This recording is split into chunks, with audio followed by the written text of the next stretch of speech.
the Green Bay Packers, an interesting team that has 2 first-round picks in this year's NFL draft, which is unique position considering the return of Aaron Rodgers and obviously them making the massive move to trade away star wide receiver Davante Adams, and acquiring more capital is great here. Now, can the Packers front office finally capitalize on being able to select high-value players in this year's NFL draft? Well, let's start off with round 1, pick number 22. That comes from the Las Vegas Raiders in part of that Davante Adams trade.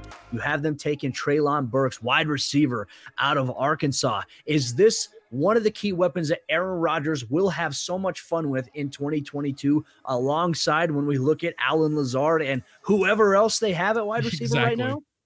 Yeah, I think he could be that. You look at the wide receiver class, and I think there's a really talented quadrumvirate at the top of that class with guys like Garrett Wilson, Treylon Burks, Drake London, and you've also got Jameson Williams as well. So I look at Treylon Burks, after the NFL Combine, ran a 4.5. Some people expected a 4.3 or a mid 4.3. I didn't quite expect that. You see that build-up speed. It's more long track speed, which he has long strides. He's a bigger guy at 6'2", 225. So that's kind of his game. Get him in space and let him rumble forward. But then also an underrated part of his game, the contested catch ability. 33.5-inch arms, very good instincts when the ball's in the air, vice grip hands. Now, he does have some focus drops, but the hands are big, they're strong. He does have that ability. I think he can improve that in the NFL and become more consistent in that phase. But all in all, the traits are there. And I do think as well, route running is kind of where he can improve the most, but there are flashes of releases at the line. I do think he has the capacity for quick feet and some efficient releases, especially on slants. So I think at the end of the day, that's really all you need him to do is just separate, get him the ball and let him use that frame density and acceleration to get into open space, make some guys miss, and get those run after catch yards. So I'm a big fan of what he has to offer. And more importantly, I think he fits what the Packers are looking for at wide receiver with that size and athleticism. I'm a big Treylon Burks guy, so this is no surprise that I love this pick. I'd love to see him go to a team that needs a wide receiver and they need that alpha mentality. Treylon Burks can absolutely do that. I'm not surprised by the 4.5 speed, like you talked about. He is a guy who gets the speed a little bit further down. Like, I believe it was RE Analytics. Like, they clocked him at 22.6 miles an hour on GPS. Like, I care about in-game data personally. I know we've talked about this before, Cody. In-game data, give me that over some of the ancillary, combine testing things. Like, yes, it's nice to have some things in a vacuum where everyone's testing at the same time, but what guys are doing on the field is totally different. Game speed versus just performance speed. Those are 2 totally different metrics. And Treylon Burks absolutely passes the eye test, even if he tested a little bit under what some people expected. Like you said, the Green Bay Packers, they have multiple first-round picks this year, and also they have their original pick sitting here at pick 28. The defense is kind of an interesting aspect of the Green Bay Packers moving forward. While all the focus has been normally on the offense, the defense has a little bit of few question marks. And they lost Zadarius Smith this year, and one of the ways that kind of boost especially the interior of the defensive line is what you have them doing right here at pick 28 with Perrion Winfrey, the defensive tackle out of Oklahoma. Is this someone you kind of expect him to play more of 3-tech rather than traditional kind of nose kind of front? Yeah, he's going to play 3-tech. It's interesting because at Oklahoma, he rotated inside a lot. They didn't quite have the size on the interior, so he was one of their bigger guys, and as a result, he was playing at 0 and 1 a lot. You saw Isaiah Thomas, their other edge rusher, aside Nick Benino, rotating inside as well. I think the fit for him is a little more outside of the next level. I think he played 0 and 1, kind of out of necessity with the Sooners, and you could see he's not quite big enough to hold up there, especially in run defense. But I look at him at 3-tech, around 6'4", over 290, 35-inch arms, over 35 inches. So that's elite proportional length, elite length in general for a 3 technique. You rarely see that long of a wingspan, and it affords him immense power capacity. And we saw that the Senior Bowl, having that explosiveness off the line, driving that length into blockers, and just driving them back, hoisting them back like a forklift, man. This guy was unstoppable with that elite explosiveness and length combination. And I think that, there's still room for him to refine his game a little bit more, especially with leverage. He pops up upright a lot, needs to lower those pads and play with better leverage at pad level. But the explosiveness, the power capacity, the high motor, I am banking on that all day at 3 technique, especially alongside Kenny Clark and Jerron Reed. I feel like that could be a very good defensive line. And then with Preston Smith and Rashawn Gary on the edges, a lot of talent there. I think Perrion Winfrey, with his destructive style, can be the guy that puts it all together.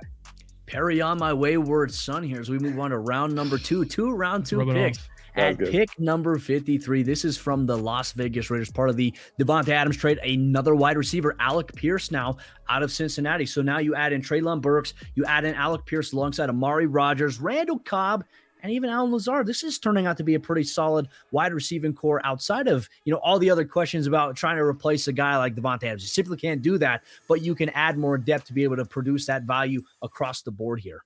Yeah, for sure. I think I'm really intrigued by the dynamic with Alec Pierce and Treylon Burks. I think they're really interesting players. They both have the size and the athleticism. Alec Pierce is more of a pure vertical guy. Like, I do think he has good, efficient footwork in the short range where he can separate enough. Pretty strong hands, can be that chain mover. But his bread and butter is getting downfield. He has the explosiveness and the speed to stack defensive backs. And when the ball's in the air, very good instincts, a wide catch radius, really good hands as well.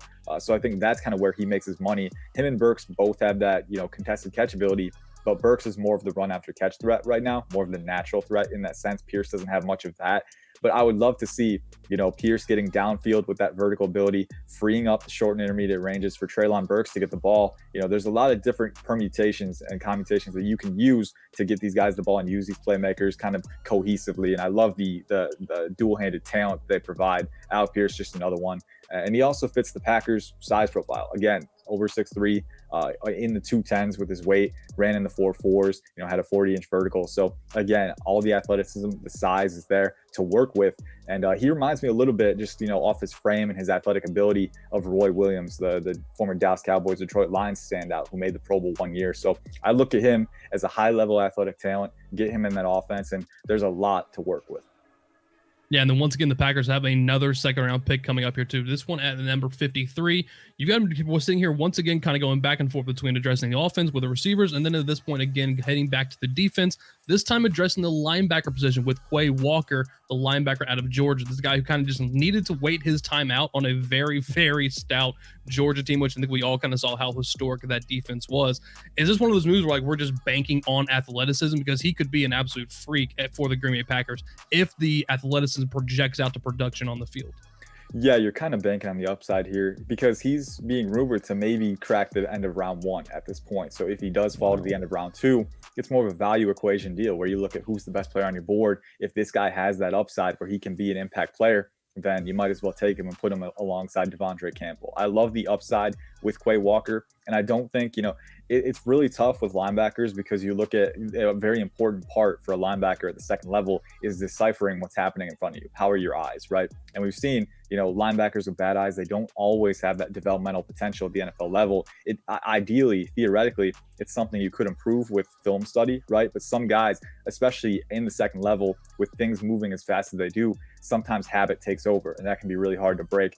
That said, I do think Walker has a lot of very good flashes with processing leverage in those short areas and kind of sifting through space and getting to the tackle point. I think laterally, he's a very good mover, very explosive for a 6'4", 241-pound frame, ran in the 4.5s. He's got that sideline to sideline range. And especially with that burst, man, coming downhill as a blitzer, he is very dangerous. He's got to improve his pass rushing arsenal a little bit, but all the tools are there for him to be an absolute chess piece on that defense. And I don't think you're working from the ground up from a processing standpoint. So I love the upside. I think it's very much worth the pick here. And at his peak potential, especially behind this newly revamped defensive line with Perry and Winfrey, this can be a very, very dangerous front seven.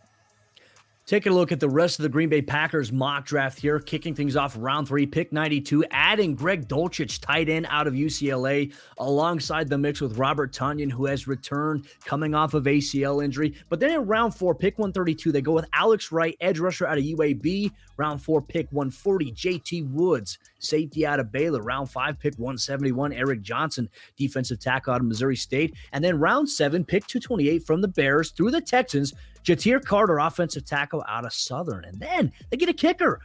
Kickers are people too. Round 7, pick 249, Cade York, kicker out of LSU. And then they round things off with round 7, pick 258, Abram Smith, running back out of Baylor. If you are a Green Bay Packers fan, make sure you let us know your thoughts down below on what you thought of this mock draft conducted. Pro Football Network 7-round mock draft, courtesy of Ian Cummings, Pro Football Network's NFL draft analyst.